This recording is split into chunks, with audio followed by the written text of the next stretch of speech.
You're recording? Yeah, hey, dude, okay, so we're here in Dave Sharp's house, and we're with this legendary guy. Now, he was in a company, we're not going to mention the name, rhymes with Ramway.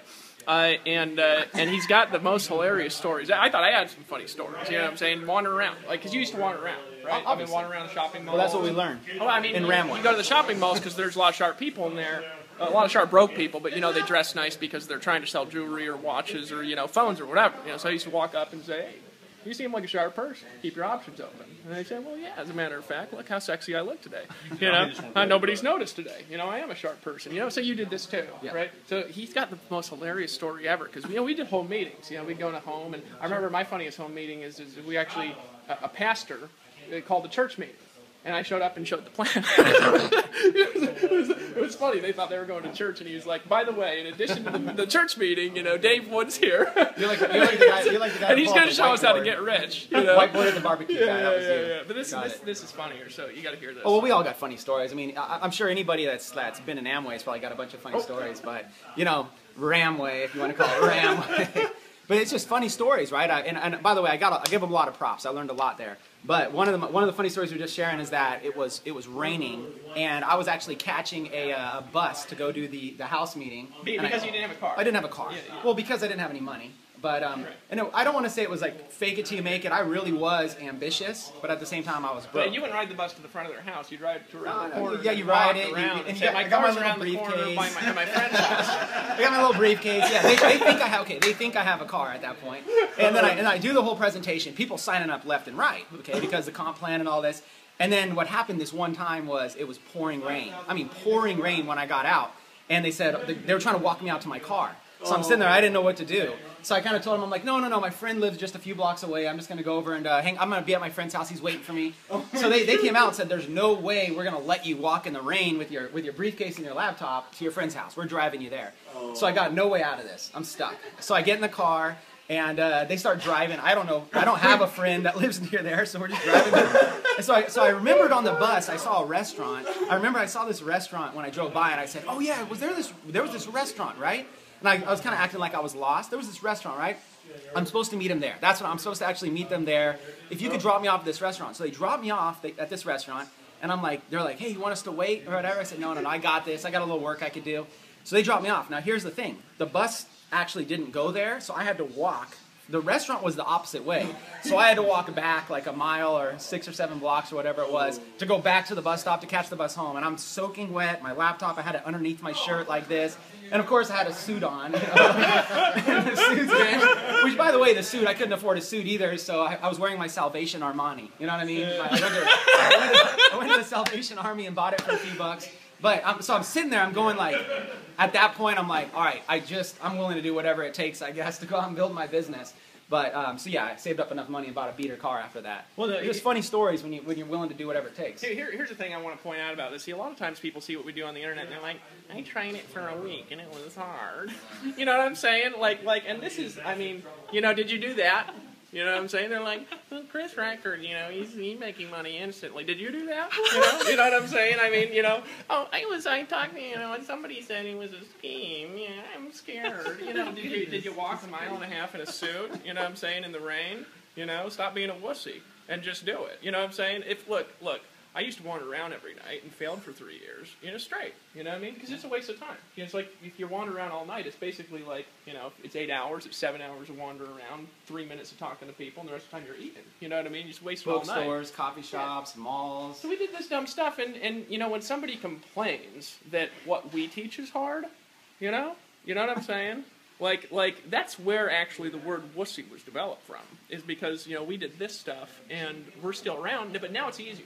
Right? Don't be a damn wussy. Don't be a damn wussy. But the stuff we used to do was just crazy. Like we were sharing stories about like going to bookstores, and what I would do is I would take like all like the Rich Dad Poor Dad books, and I'd put them all in the front. So it was like when you went to that section, all you saw, and then I would go over to another section and just wait for some sharp person to come by and grab Rich Dad Poor Dad, and then I'd walk up and go, oh, you know, I just read that book a couple weeks ago, you know. And the funny is I used to actually do that too. You know what I'm saying? I think everybody did that. I think we heard it in an audio tape. We might have learned it somewhere. You know, I think the funniest training ever, actually, this is Amway training. It's called Prospecting for the 21st Century. Did you have that audio? it? No, I didn't Well, it's know at my organization, but it's this guy, and he has all these lines, right? And what you're supposed to do is like listen to this audio and wander around and hit people up with these lines. You know what I mean? Like, hey, Tony, Yeah. you ever thought about starting an internet business? Why? No. Well, as a matter of fact, I think you're a sharp person. You keep your options open because I'm starting an internet business and would like to work with a person as sharp as you. You know, got a car. You know, you say these dumbass lines. You walk around town saying these lines. So he's like, you know, the training is this. It's like, well, how do you find people? Well, it's like, what are you talking about? Where do you find people? There's people everywhere. In houses.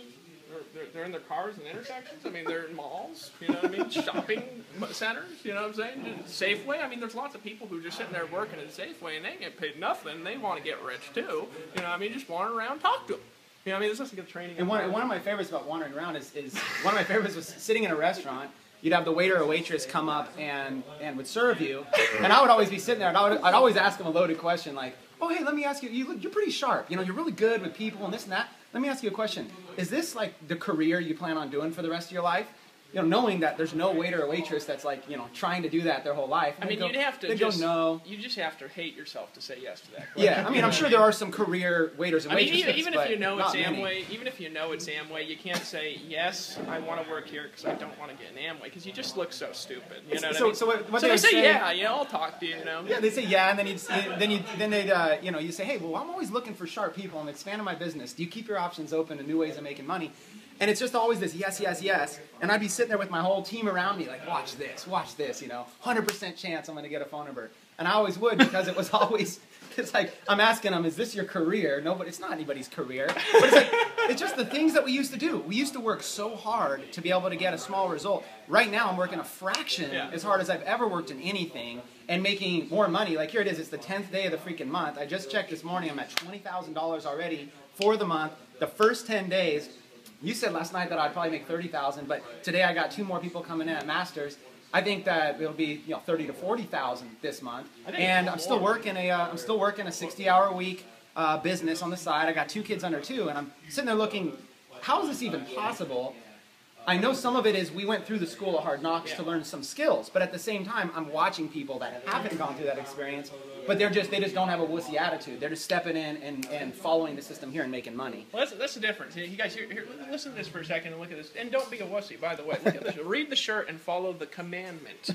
Don't be a wussy. It's the first commandment, right? Now, not really, but you know, the thing is, guys, is that there's a difference between people, right? Everybody in this room. If we scroll around the room really quick. If you look at this room, guys, everybody in this room is making a lot of money in marketing. And I'll tell you the difference between this room and between a room of people who are broke and they think they're working and they're not working. I'll tell you the difference of the room. This room here, okay, has people who take action only, right? That's the difference. That's the difference. They take action. They take a lot of action. They take massive action, as you like to say, right? Take massive action. They take massive action. But they don't make excuses. They don't say, "Oh, I was going to take action, but my toenail hurts today." You know, I was going to take action, but you know, last person I talked to told me no. I'm taking action, but blogging's hard. I want to do something where my, you know, it's a Ponzi and my income just goes up by 2% a day doing nothing. You know, just stop being a wussy and take action. Look, you can take a lot of bad action, and a lot of bad action is going to outproduce a very, very tiny amount of perfect action. Because there ain't no such thing as perfect action. I'll tell you how to get perfect in this business is make a lot of mistakes. Fail a lot. Sure. You know what I mean? Fail a lot. That's how to make a lot of mistakes. I mean, you listen to this, right? And, you know, it's like that story where Grandpa's sitting there and he's like, you think your life is hard? When I was your age. You know, I put a newspaper over my head and had to walk barefoot through ice and snow 4 miles to get to the dog sled where I stored my boots, and then I rode the dog sled 18 miles in the morning every day to school, and you think and we didn't have any electricity and had to light the candles to read, and you think it's hard. You know, I mean, I listen to that, and it's like, you think this is hard? You think this is hard? You know? You think this is hard? Really? You know, and that's why we say wussy, because it's just so damn funny if you think this is hard. It's not hard, it's easy. You know, don't be a wussy. That's the commandment, you know, number 1. You know. Yeah, a lot of people